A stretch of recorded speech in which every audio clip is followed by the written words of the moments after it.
Fourth K Podcast, Dom Damali here. I'm back with another PLL review, Season 6, Episode 4, Don't Look Now.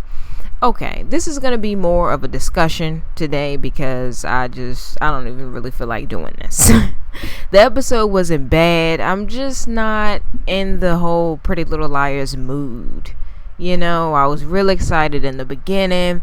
Then they gave us BS, and now that we're finally getting some answers, I'm just kind of like, oh, okay. You know, I'm not even excited for next week. And Mona's supposed to be back. And I'm just like, oh, okay. Like, even when it's Tuesday, usually I get excited, but now I'm like, oh, it's Tuesday? Okay, Pretty Little Liars is coming on. Like, they've completely lost me. The episodes are good. I'm still going to continue watching, but I'm just not into it. So I apologize ahead of time if this review discussion BS is lacking. Basically, it opens up. Allie and the other girls, they're sitting in Spencer's room. And Allison is basically filling them in on the conversation that she had with her dad and Jason, letting them know that Charles was her brother and he's dead. While she's speaking, we get flashes of, the conversation that they were having and what the dad was saying.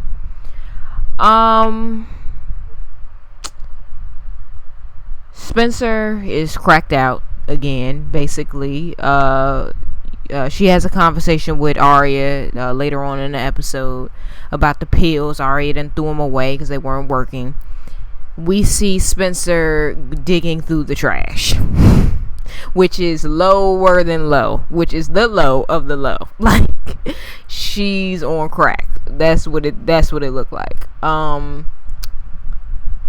She meets the other girls at the brew. They sneak into this place where they're holding all of the Radley Files. Aria finds Charles's file, but the file's missing some things, so it only gives a little bit of information, I think from ages 13 to 16, so they found out a little bit about him. While they're in this place, Hannah and Emily have a weird moment. Emily went to go see Dr. Sullivan, and Sullivan said something about their friendship, and I guess she didn't like that. She asked Hannah if she had said anything about it, and it was just weird between the two. I don't know why Emily's acting like a bitch. She needs to stop, because Hannah's not doing anything but trying to help their friendship. I mean, Emily's so worried about Sara, it's ridiculous. Like Hannah said earlier in the episode, I don't even know her. None of them even know her. But Emily is, instead of focusing on her friends and getting their friendship back together, she's focused on this girl she don't even know that's in her house that could be stealing all of her shit. She don't know, but that's Emily for you. Aria, she's still taking pictures. She gets locked in a closet, and we end up seeing her flashbacks of what happened in the house, and she got her hair cut, and died. Oh my god, that was so bad. We also see Spencer's flashback of what happened to her in the house, and hers was a lot more serious. Charles kind of played with her head, made her think that she killed somebody, blood was everywhere, and throughout the whole episode, Spencer is getting flashes of this, which is one reason why she's cracked out over these pills. She really wants some. She eventually gets some weed cookies from this new girl named Sabrina, who works at Ezra's little shop. Hannah and Caleb, they go in with each other. Caleb was just straight tripping this episode. He puts a tracker on Hannah's car, which is just unacceptable. You just don't do that without talking to the person that you're doing it to, whether you're a parent, whether you're the child, whether it's a boyfriend girlfriend situation or same sex. Shout out to y'all. Shit is legal today. Go ahead and get married, y'all. But anyway, whether it's same sex, boy, girl, whatever it is, you have to, before you do stuff like that, you have to talk to the person. And I love Caleb. I love me some Caleb, but he was really just bugging out when he did that. That was unacceptable.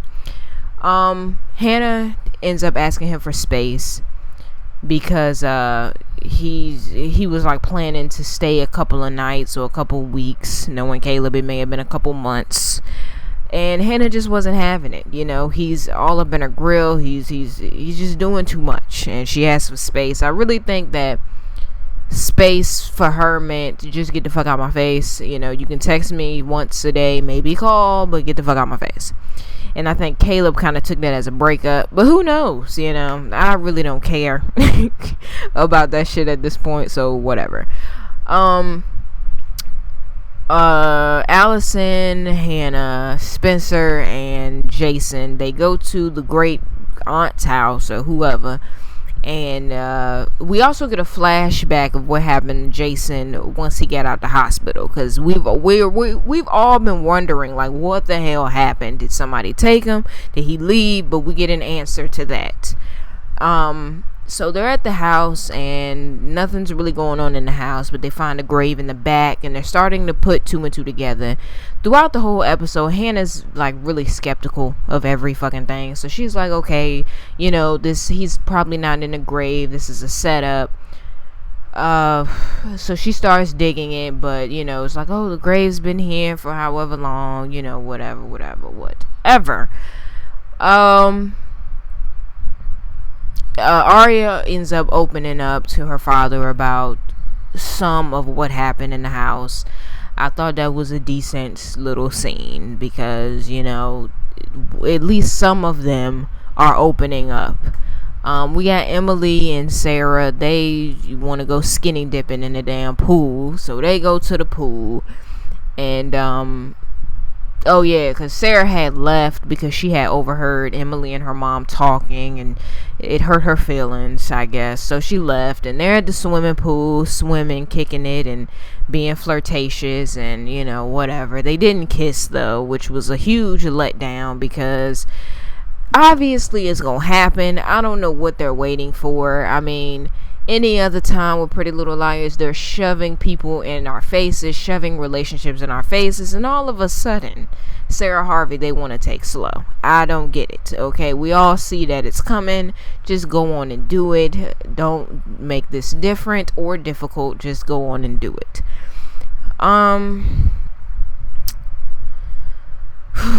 I pretty much covered the whole episode for the most part. Allison was looking sad through the whole shit.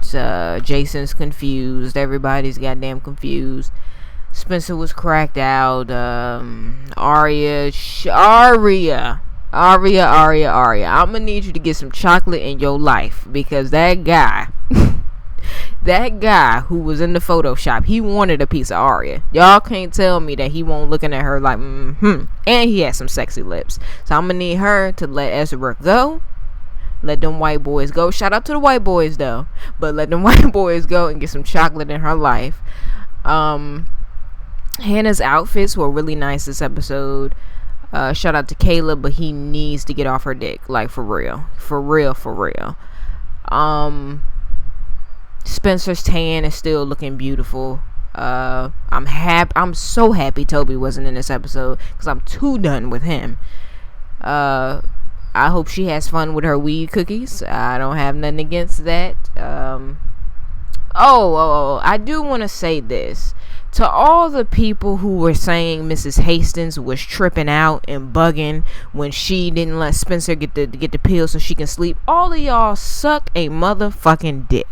Okay, I don't care. Suck a dick, because y'all thought Miss Hastings was tripping and Spencer's not addicted to these drugs and why her mom crazy. And no, okay, obviously you see there was a reason why she didn't want Spencer back on them damn drugs. Look at her now. She's digging through the damn trash looking like a crackhead. Is that what y'all want? Y'all want Spencer to be a crackhead? Okay. Yeah, that's my review, discussion, whatever the fuck, of this episode. Next week, Mona's back. I'm happy about that. I still don't understand why she's sitting in Hannah's kitchen looking like she's about to go to a funeral.